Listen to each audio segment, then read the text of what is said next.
dinosaurs. Not very intelligent because of their tiny brains. Brain smarts, not something most people would often associate with the big hulking raging berserker that is Grimlock, but there are more than a few occasions that he's been the biggest brain in the room, in terms of planning and forward thinking, in terms of engineering and science, and one way or another, outsmarting bots supposedly way cleverer than himself. So make sure you're subscribed, because quite frankly it helps me out a hell of a lot, and let's go through them, plus all the times he's been underestimated, and just for contrast I'm going to throw in some of the stupidest things he's done too, just for a bit of a laugh. Let's start in G1, where Wheeljack created them as dumb could possibly get. I'm talking as dumb as a TikTok comment section during a science debate. I'm talking as dumb as... What part of the skeleton protects the heart and lung? Particles. Only for them to act out like the low IQ ruffians that they are and cause a boatload of trouble, surprise surprise. Wheeljack would of course eventually upgrade their brains to be smarter and more obedient. Maybe obedient's the wrong word. Amenable, let's say. Better.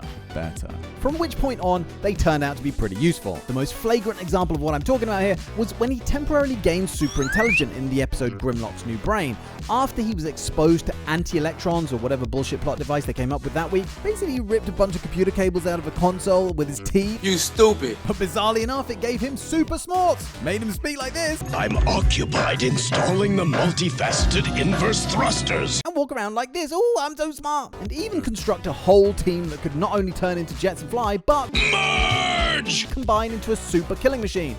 I am Computron. Which went and kicked the ass of Death Machine Abomina. In what has to be one of the greatest feats of G1, he was responsible for near single-handedly taking down a beyond Unicron-level threat in Tornadron. Basically, this thing was the second living doomsday weapon of Primacron, which was threatening to drain the energy of the whole universe. I mean, all he did was hit the off switch in effect, but hey, the genius-level chipmunk didn't think of it. Oh, Grimlock hero! In Transformers the movie, he managed to briefly take command of the Sharkticons and turn them on the Quintessons. He was also smart enough to see how annoying Wheelie was going to be and gave him a good smack. And then, in Desertion of the Dinobots, he pretended to argue with Spike to trick their Decepticon guards into lowering their energy fences and allowing the Autobots to counterattack. But on the flip side to all this, he did get put to sleep by Mindwipe's hypnosis attack in the Headmasters. He did break an electromat, basically a compass, then blamed the compass, then threw it in the fucking sea or whatever before stomping off in a huff. He got duped by Megs here, he exclaimed he didn't care about the Earth getting destroyed even though he's standing on that bitch, and he yelled out during a stealth mish. Tourette's can tear families apart. Don't text while driving, don't rescue! In the Binaltech continuity, he helped the Alternity agents by identifying the gateway sought by the Planetron as the circuit diagram for the Critias gate, a super-dimensional reactor. And no, I have no idea what any of that means either. I wouldn't worry about it, it's probably just too smart for our tiny little brains. In a not-so-smart move, he was deceived by Scorponok into working at a shopping center, duped by the lure of a new upgraded body, but he eventually would use his big brain to see through the deception, deduced Scorponok's involvement, and punched Flywheels square in the face for tricking him. Right here, he had a moral and philosophical argument with Optimus that required introspection and an understanding of political and ethical nuance. He used tactical deception right here by convincing the Terracons to join him. Yeah, he cleverly baited them with the idea that the planet they were on contained Anglemoy energy, which got them to fight Neo Primus. He used misdirection to turn enemies into allies and buy time. And he made the pragmatic decision of delegating the strategic thinking to Computron after he combined with the Brain Smart Combiner, knowing that he couldn't solve a complex political crisis on his own. So he fused with Computron to gain access to the mental resources needed. On that note, I might do a video looking at most obscure combiners. I thought I'd be able to do that as a short, but it turns out there's tons. He understood that his weapon could be used more effectively by someone else and acted in coordination with other bots during a high-stakes mission, showing teamwork, trust, and foresight in giving his sword to Jazz, who used it to destroy the subspace node powering a synthetic Electrum giant, which was this dangerous synthetic monster built by Swindle apparently. In this one right here, he was about to be defeated by Soundwave, but he saw a weak point in a nearby cliff and collapsed it on him. Jetfire right here admitted that he underestimated Grimlock's ingenuity as he managed to escape from this situation right here and carried this guy to safety. Pretty quick thinking to upend Mixmaster to pour cement all over the cons in this coloring book right here. Why Mixmaster would actually carry cement is anyone's guess though. And in this one, after being freed from mind control, he doesn't let on that he was freed from mind control and stays undercover to infiltrate and eliminate Frenzy. And in this Marvel storybook right here, he wheeled a fake statue of Devastator to Decepticon HQ with a message of peace, a ploy to lure them into an ambush. In the Beast Wars comics, he was treated as a muscle-bound relic by younger Maximals and Predacons until he single-handedly crushed enemy squads, built bases, and held the line during full-scale assaults. And that taught them. He even took on Magmatron, his 3 alt modes, by himself.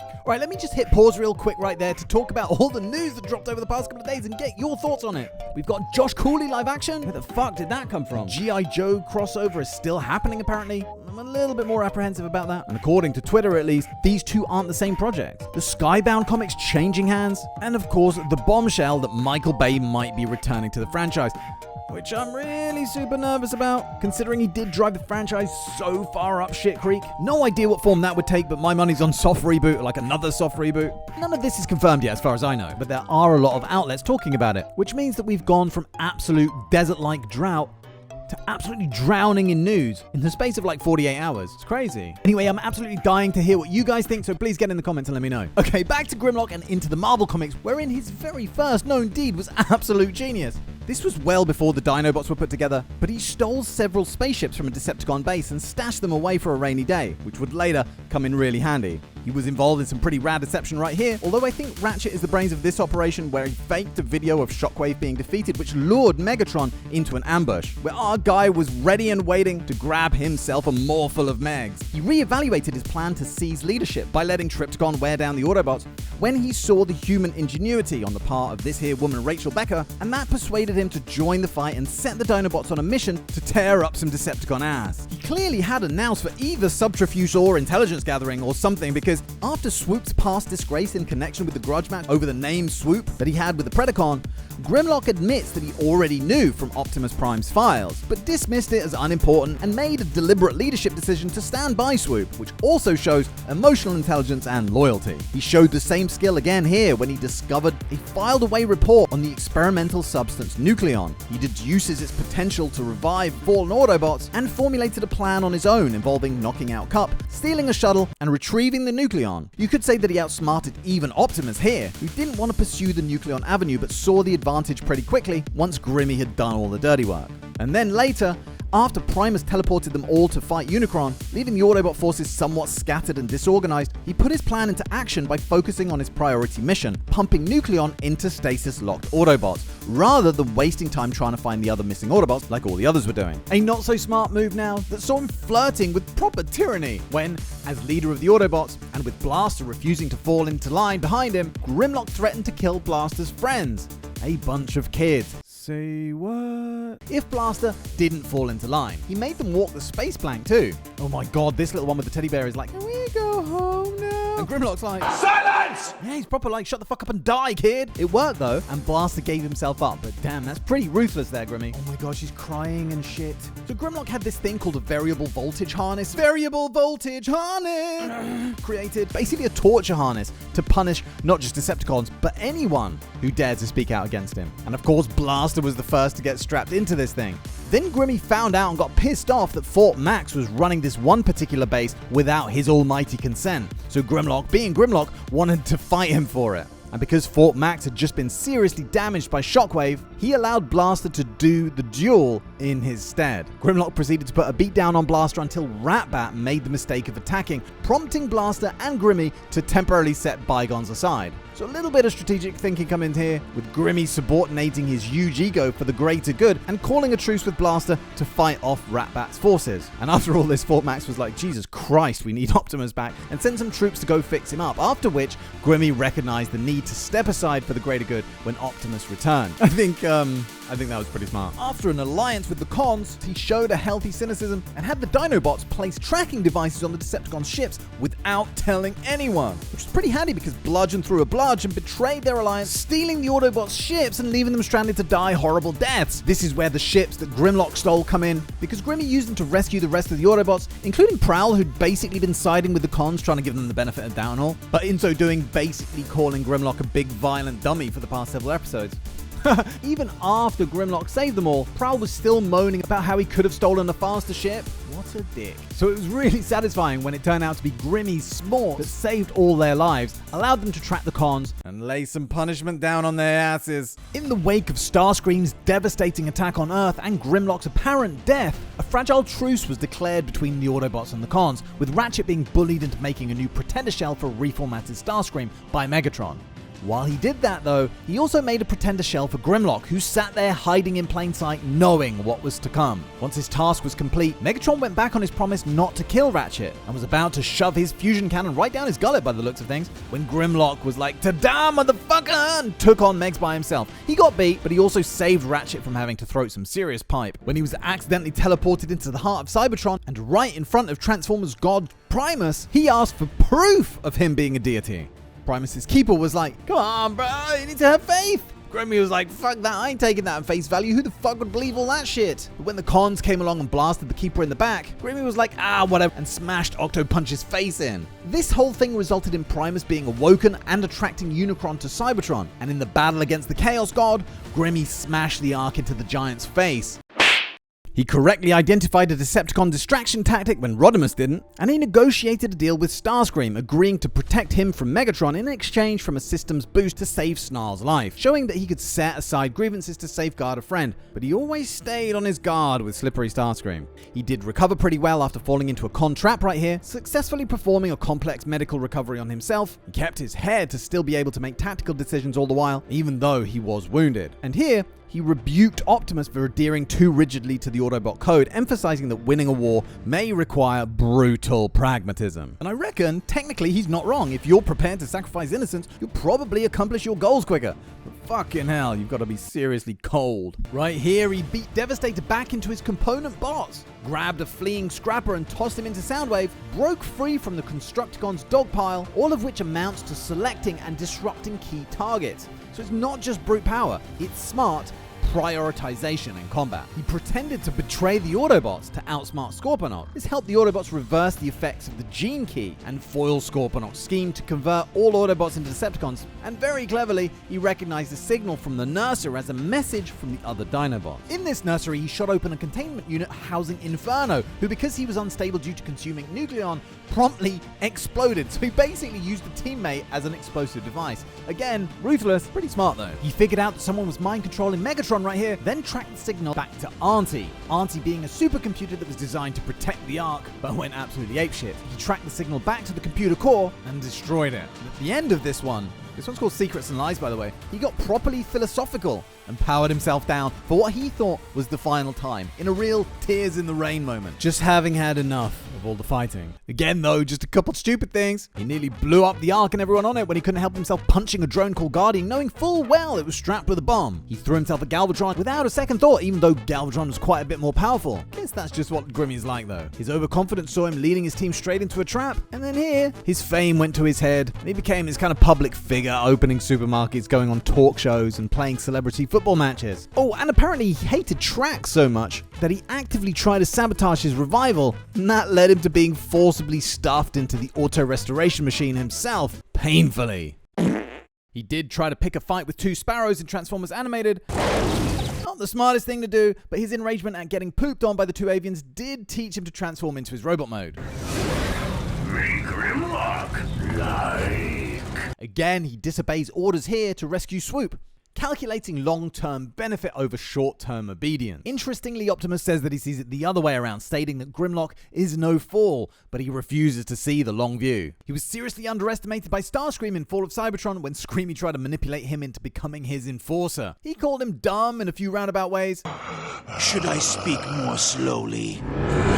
Until Grimlock did this. No, thanks.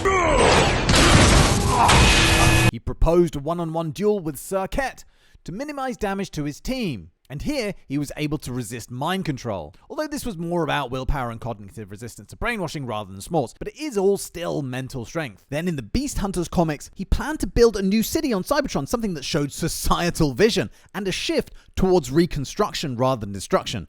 And therefore, growth. Not many signs of intelligence in the movieverse, but honestly, this was just his role in that particular movie. The big beef juggernaut. Dumb muscle, basically, but cool. In Robots in Disguise, I bet if I went to that school, I'd do awesome too. Awesomer! He goaded Underbite into a rage to break free from his cell. He learned to make pretzels, and he outwits Simicore and captured him, even though he was fighting having uncontrollable super speed at the time, learning to adapt to a completely different skill set. Same goes for when he swapped personalities with Drift. He helped uncover the truth about the High Council and decided smashing their equipment was the most direct way to eliminate their mind control. Smashy smashy. Prompted by his insecurity and him feeling dumber than everyone else, I became convinced that you and Cadet Strongarm considered me intellectually inferior. he tried to make himself smarter in RID. Ended up with super intelligence again. But the process not only made him overthink everything and took away from his ferocity, but it also threatened to destroy his neural pathways and kill him, basically. So in the end, it kind of got in the way more than anything, so he went back to his old self, but still ended up beating the big brain Simicore in a battle of wits. Ba-boom! He disguised himself as a human-built demolition derby bot, Dino Bash! Looks like it was made out of scrap. realizing that his T-Rex mode isn't really a goddamn disguise at all, and this allowed him to take down a con called Ground Pounder. On to Rescue Bots, where he often proved that he's more tactically competent than he appears, using strategy over brute force, like the time he completed the stealth exercise undetected by Chas. I mean, Grimlock's amazing, but stealthy? He used deductive reasoning and strategic thinking to figure out Steeljaw's hiding location, and he helped B set up a trap. And right here, he stood as still as the statue for 16 hours straight to avoid being detected. Good morning, everybody. In Cyberverse, Grimlock and RC fended off a horde of wild Bantors by mimicking their call, a clever and non-combative method of escape and defense. He also showed that he understood the underlying socio-political issues of energy inequality. Energon Masters, take all Energon. Energon for everyone! Socialism! And devised a plan to liberate Energon for everyone. Energon for everyone! And also built a training course to help he and his fellow combiners form Volcanicus. He intentionally rerouted his own mental processes to boost his dinosaur mode strength and power, demonstrating a deep technical knowledge of Cybertronian biology and willingness to make personal sacrifices for survival, I feel. He created a tracking device that looked like a crown, funnily enough, and a whole base modeled on the interior of the Ark's bridge, showing serious technical skill. Oh, and he domesticated fucking dinosaurs. We gotta do the flip side though. Like the time he downed a barrel of Wheeljack's volatile new super fuel, which sent him nuts and wound up with him nearly getting sucked into a black hole. He hit the controls of a shuttle while yelling at Snarl, sending it spinning out of control. In Earthspark, he was once again underestimated, by Mandroid this time, who saw him as a controllable beast, not knowing the force of nature that he was toying with. Because as soon as he was free of his mind control, he went on a destructive rampage which Mandroid and the humans clearly didn't anticipate.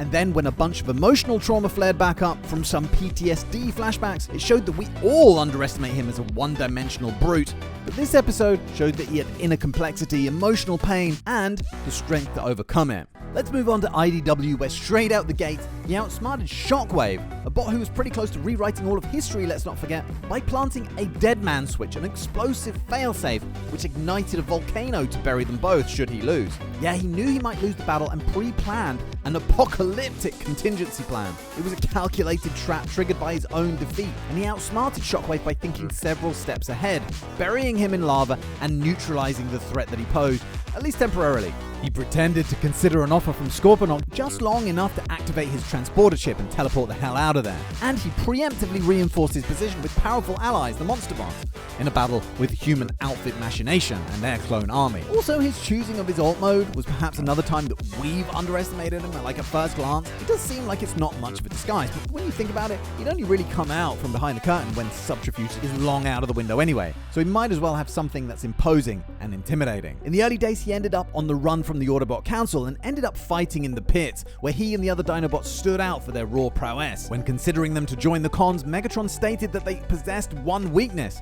compassion, which is a pretty big underestimation considering that Grimlock's compassion would turn out to be one of his greatest strengths. Went into a berserker rage right here and fought off all of the Decepticon forces by himself. Yeah, you could say they underestimated him. He destroyed Trypticon from the inside, even though his own energon had been corrupted. Trypticon wouldn't have expected that. Scorponok once tried to manipulate the Dinobots to turn against Grimlock. It worked temporarily, but Grimlock's brutal honesty and ethos resonated enough to eventually win them back. Grimlock and the Scavengers faked a scene where Grimlock seemingly killed them all. He then asked for a meeting with Scorponok, saying like, hey look, see what I did? Insane time buy and misdirection here. Buying time for the team to regroup and strike. This is a pretty profound decision right here, to sacrifice himself when he voluntarily stayed behind and used his body to protect Scorponok's organic infant. Tarn underestimated him and tried to use his voice of God on him. Didn't work. Here he got damaged and retaught himself to read and write. He fought his way through an entire starship called a World Sweeper, who thought they could hold him at bay. Stupid. Fought off red scraplets here. Yeah, these guys were ginormous compared to the ones we're normally used to seeing, so you can see why they thought they could get the better of him, but once again, they misunderestimated. And he held off a bunch of Functionist enforcers called Functionaries, allowing Swerve and Misfire to open the Matrix to help destroy the Functionist Council. Anyway, I really enjoy this duality that Grimlock has. On one hand, he's this hulking rage beast that just wants to rip and tear, and on the other, he's a smart and sensitive character that above all, values loyalty. Alright, let's leave that there for now. Let me know if I've forgotten anything in the comments below. I think my next big one is going to be on all the Transformers who have twins or dark alternates. There's going to be some interesting ones in there. Now, depending on how this video does, like if it doesn't do that well, I might go back to doing shorter stuff for a bit and come back to longer form spotlight stuff when there's a bit more interest in Transformers again. Like it just seems like putting a whole load of time into a video just for it to get a few thousand views is kind of me swimming against the current. Like I enjoy making them, but if you guys aren't enjoying watching them right now, that's fine. I'll try and find something else that does tickle people's balls, you know? So as for the short form stuff, I might look back at the Bayverse movies to see the pros and cons of MB here coming back, and let me know if you want me to retrospect TF Prime to figure out what was so great about it and try and figure out how we get back to those peak Halcyon days. Let me know, and I will see you very soon for the next one. Thank you very much for watching, and cheerio, bye!